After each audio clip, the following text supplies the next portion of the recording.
বন্ধুরা, অনিকাস কিচেনে তোমাদেরকে আবারও স্বাগতম। আশা করি তোমরা সবাই ভালো আছো।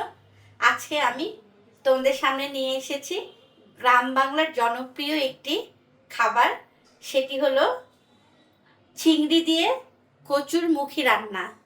আমি এটা গ্রাম বাংলায় আমাদের মা ঠাম্মিরা যেরকম করে রান্না করে, আজকে আমি তোমাদের সামনে সেভাবে করেই রেসিপিটি রান্না করে দেখাবো। এই রেসিপিটি রান্না করার জন্য আমি এখানে কচুর মুখী নিয়ে নিয়েছি। কেউ কেউ এটাকে আবার কচুর ছড়াও বলে থাকে। তো আমি এইখানে এই কচুর মুখী নিয়ে নিয়েছি এবং এটা কেটে ভালোভাবে ধুয়ে নিয়েছি। এটা অবশ্যই ভালোভাবে ধুয়ে নিতে হবে, কারণ এটা তো অনেক মাটি লেগে থাকে।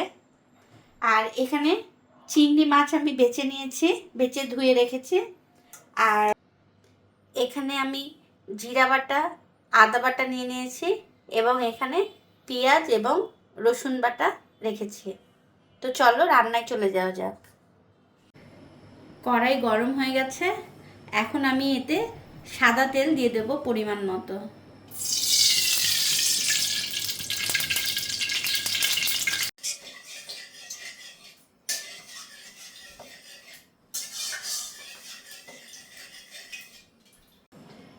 তেল গরম হয়ে গেছে, আমি এখন ফোড়নে সামান্য দারচিনি এবং দুটো শুকনো লঙ্কা দিয়ে দেব।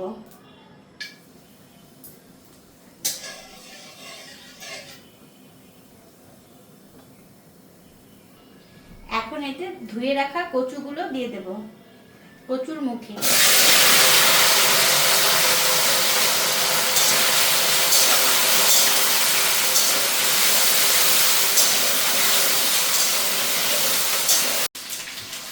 কচুর মুখিগুলো আমি সামান্য লবণ দিয়ে ঢেকে ঢেকে ভেজে নেব।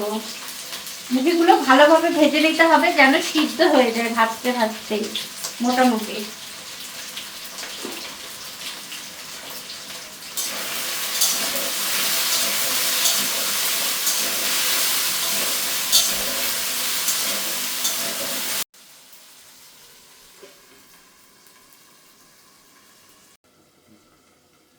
ওইদিকে কচুর মুখী ভাজা হচ্ছে আর আমি এইদিকে চিংড়ি মাছের লবণ হলুদ মাখিয়ে আরেকটা চুলায় ভেজে নেব।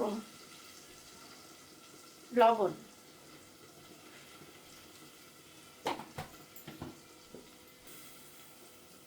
হলুদ,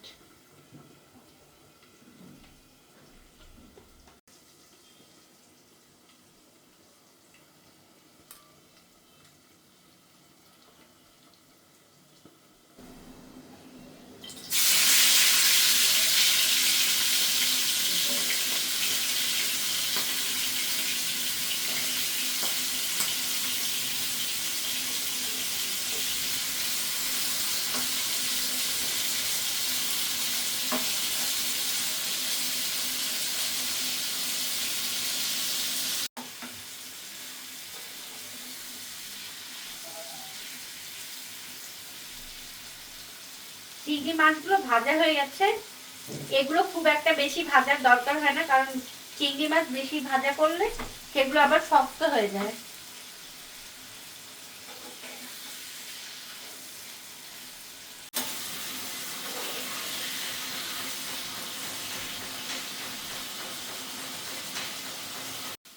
বন্ধুরা, চিংড়ি মাছ ভাজা হয়ে গেছে, এখন আমি এটাকে এই ফ্রাই প্যানে তেল সহ এক সাইডে রেখে দেব।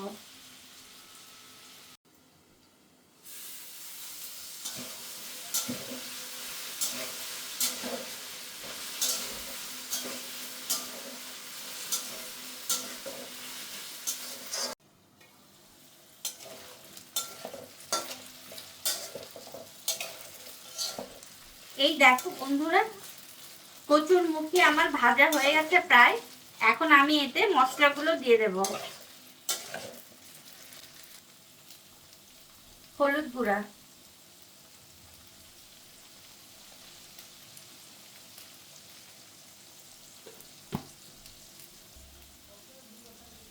লবণ। লবণ আমি এখানে অল্প দিব, কারণ আমি মুখী ভাজার সময় লবণ দিয়েছি। লবণ হলুদ দিয়ে ভালোভাবে নেড়ে চেড়ে এখন আমি এতে বাকি মশলাগুলো দিয়ে দেব।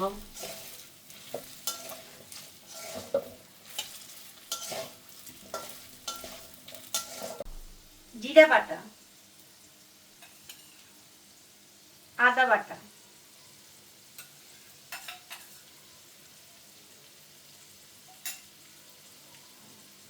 পেঁয়াজ রসুন বাটা,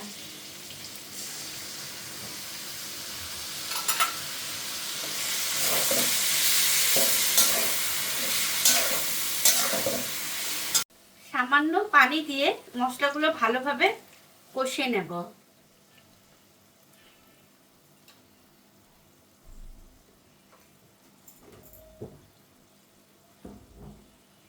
স্বাদ মতো মরিচ গুঁড়ো, মরিচ গুঁড়াটা তোমরা তোমাদের স্বাদ মতো দিবে অবশ্যই।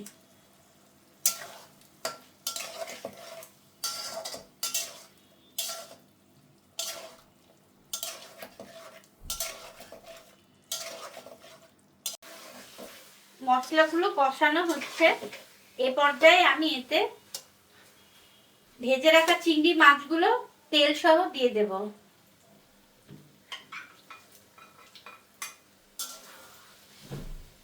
এবং এটা ভালোভাবে কষিয়ে নেব। আমি এখানে তেল সহ চিংড়ি মাছগুলো দিলাম কারণ চিংড়ি মাছের ভাজার তেলটার একটা আলাদা স্মেল আছে, আর সেই স্মেলটার জন্য এই তরকারিটা খেতে দুর্দান্ত হয়। বন্ধুরা, এই দেখো মশলাটা একেবারে কষানো হয়ে গেছে, সুন্দর তেল ছেড়ে দিয়েছে। এই পর্যায়ে আমি এখন এতে পরিমাণ মতো পানি দিয়ে দেব।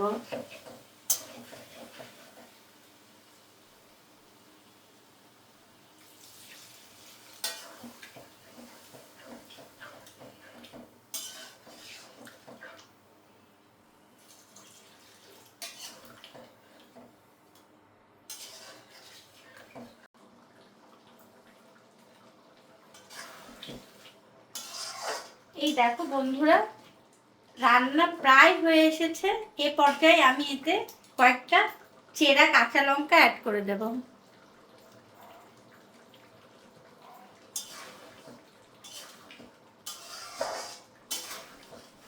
রান্নার কি সুন্দর একটা লুক এসেছে।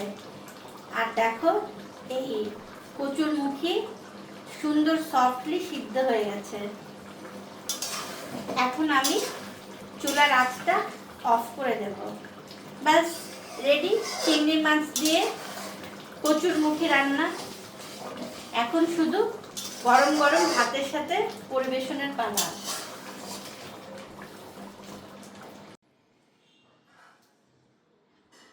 বন্ধুরা, আমার রান্নাটি কেমন লাগলো তোমরা অবশ্যই কমেন্ট করে আমাকে জানাবে, এবং আমার ভিডিওটি দেখার জন্য এবং আমার পাশে থাকার জন্য তোমাদেরকে অনেক ধন্যবাদ। আর তোমরা আমার ভিডিওটি বেশি বেশি করে লাইক, কমেন্ট এবং শেয়ার করবে। ভালো থাকবে, সুস্থ থাকবে এবং পরবর্তী ভিডিওতে আবার দেখা হবে। Bye bye.